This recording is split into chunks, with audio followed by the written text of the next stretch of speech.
Are you a horse owner? Get exclusive discounts on brands like John Deere and Big Ass Fans with equine discounts. If you're a paying member of any equine association, you qualify.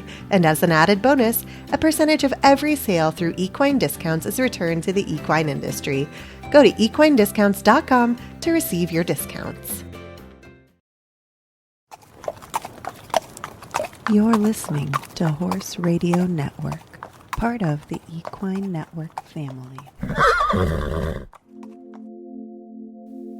Welcome to Sleep Stories for Equestrians. I'm your host, Ashley Winch. We're so happy you're here to relax and unwind. If you fall asleep and miss the story, we will recap it at the beginning of the next episode. We've also selected and edited these stories for ultimate relaxation, removing any stressful bits without affecting the story's integrity, so you can focus on drifting off to sleep. With that, let's settle down and prepare for our story.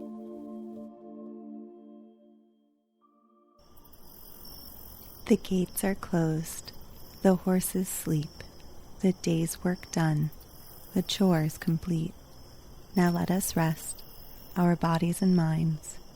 Drift off to sleep and close your eyes. It's time for us to turn down for the night. Now let's breathe in, breathe out, and turn off the light. One more time. Breathe out, breathe in. Now, let us begin. On the last episode of Sleep Stories for Equestrians, the elf tried to understand why people treat some horses certain ways through a conversation with her friend Invicta. Tonight, we will read the next chapter, Training for the Show.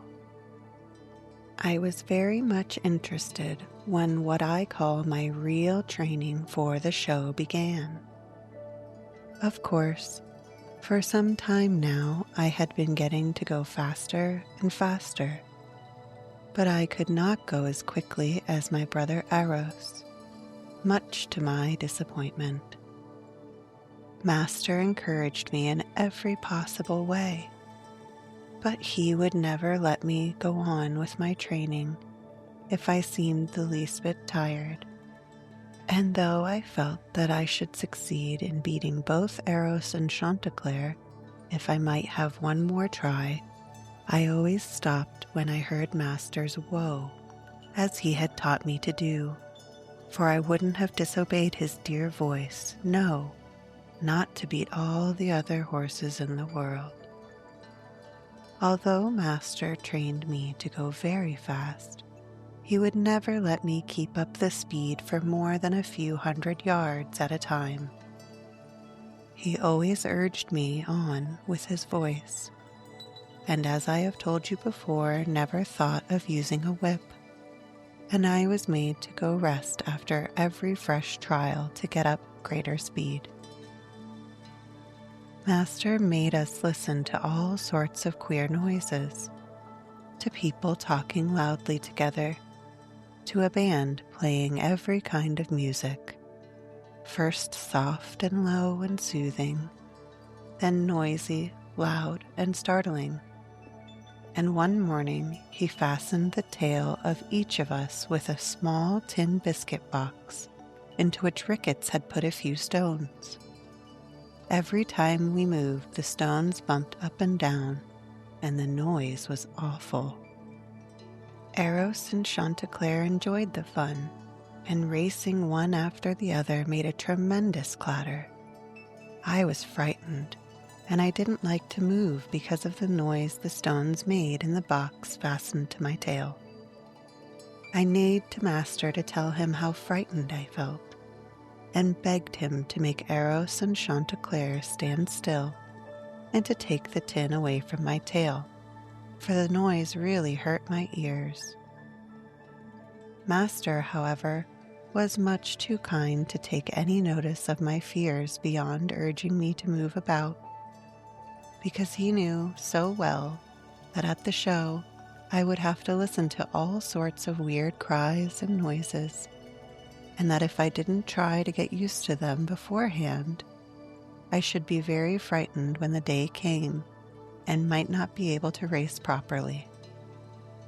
In answer to my appeal, for we never told him a trouble in vain, he patted my head and let me nestle against him for a few moments, and then made me move about as the others were doing with great zest. By and by, I began to mind the noise less and less, and in time, my sensitive ears got quite accustomed to the most fearful racket which I think it possible for either 3 horses or 3 humans to produce. If my readers are in any doubt about this noisiness and think I am making an unnecessary fuss, I would suggest that one day, when they have the garden quite to themselves, that they go into the corner of it, which is very farthest away from the house, and try the tin box game. Please remember to go a long way from the house, friends, or you may get into trouble with other humans, and I don't want you to do that, or for them to think badly of me for putting the idea into your heads. And also, I don't want their ears to be hurt as mine were as first.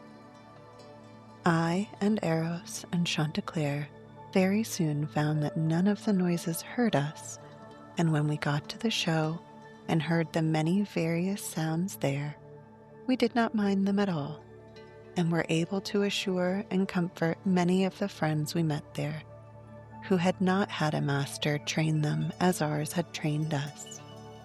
After the tin box game, Master tied reins loosely around our legs, and when we found they did not hurt us in any way, we just took no notice of them. Master also let the reins slip under our tails, but none of us minded in the least. We stood still and went on and did everything which Master told us to do, just as though our reins were in the proper place. No one had ever hurt our tails, and when the reins touched them we were not afraid. But Master tested us in these various ways so that we were prepared for almost any emergency which might happen to us. We always found that we remained unhurt, and we grew very brave and fearless and liked the fun of our training very much. Our coats were always kept in beautiful order, so that they needed no special preparation for the show. Master, as you may suppose, was most particular about our appearance, and Ricketts and the men under him just vied with each other in seeing who could get the most gloss on the coat of the special horse committed to his care. 2 days before the show, when we went back to the stable yard after our training, little Evelyn Ricketts ran up to me to give me a piece of sugar, and I heard her ask Master how I had got on. She took the keenest interest in our preparations for the show, and when we were dragging those tin boxes out, I don't think anyone enjoyed the noise more than Evelyn did. She was very anxious that I should beat both Eros and Chanticleer in the American trotting class, for which we were all entered. The Americans and Russians scarcely ever dock their horses, and they are so strongly against this practice that they will not allow any horse with a docked tail to enter any of their particular classes. Evelyn put her arms around my neck and kissed me, and encouraged me all she could, and told me to remember how my mother, Lady Beechwood, had won the championship at Richmond Horse Show for going fast, and also of the great reputation of my father, George Hummer, for very fast racing. I was much cheered by Evelyn's loving words, but the successes of both Eros and Chanticleer whenever we had a race made me feel very doubtful about myself and my powers, and when Master came to say good night to me, I nestled against him and told him what I felt. and he quietly understood and told me to do my best at the show, and then, even if I won no prize at all, not to worry about it. You are just elf to me, and with all the prizes in the world or no prize at all, will not make the least difference of my feelings for you. And I knew Master meant what he said, but just because I am so dear to him, it makes me more anxious than ever to win him all the honors I can. When Master left me, Minnie took my thoughts off myself by telling me about a row which she had with the kitchen cat.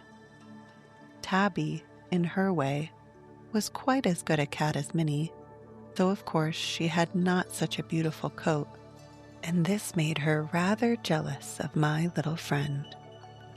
It turned out that Cook had put Minnie's milk into Tabby's saucer by mistake, and when Minnie was enjoying her supper just before coming to me for the night, Tabby, thinking that she was stealing her milk, had gone up to her and slapped her face, and actually pulled a big mouthful of hair out of her beautiful ruffle. And Tabby could not have chosen a more effectual way to hurt and insult Minnie.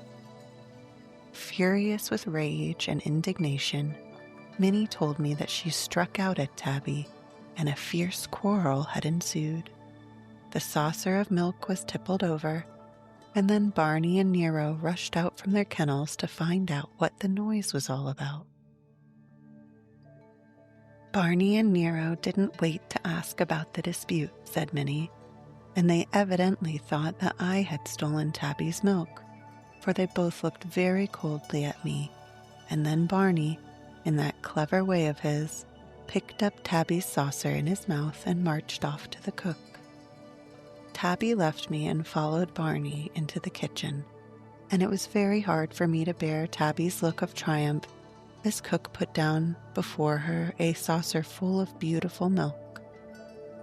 I tried to get near Cook to show her I wanted supper too, for of course I had lost mine. But Barney and Nero were displeased with me and guarded the door until Cook ordered them back to their kennels and shut me as well as them out of her cheery, warm kitchen. I felt very injured and badly treated, continued Minnie, and I know I shall have a bad night because I am so hungry. I sincerely hoped that Minnie would not have a bad night, because that meant one for me too, for she never thought of lying anywhere but on my back, however restless she felt.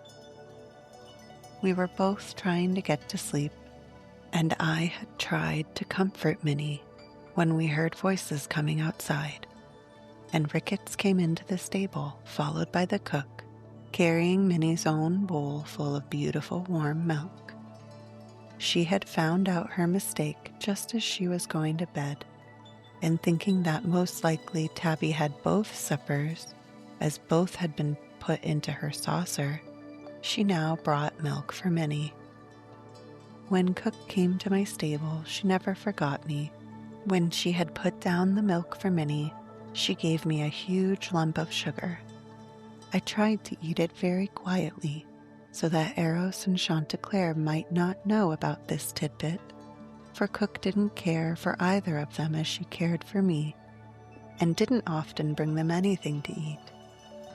When Minnie had finished her milk, she curled up again on my back, and in spite of quarrels and worries, we both had a very good night. Thank you for listening to tonight's episode of Sleep Stories for Equestrians. Allow this gentle and soothing music to carry you off to dreamland.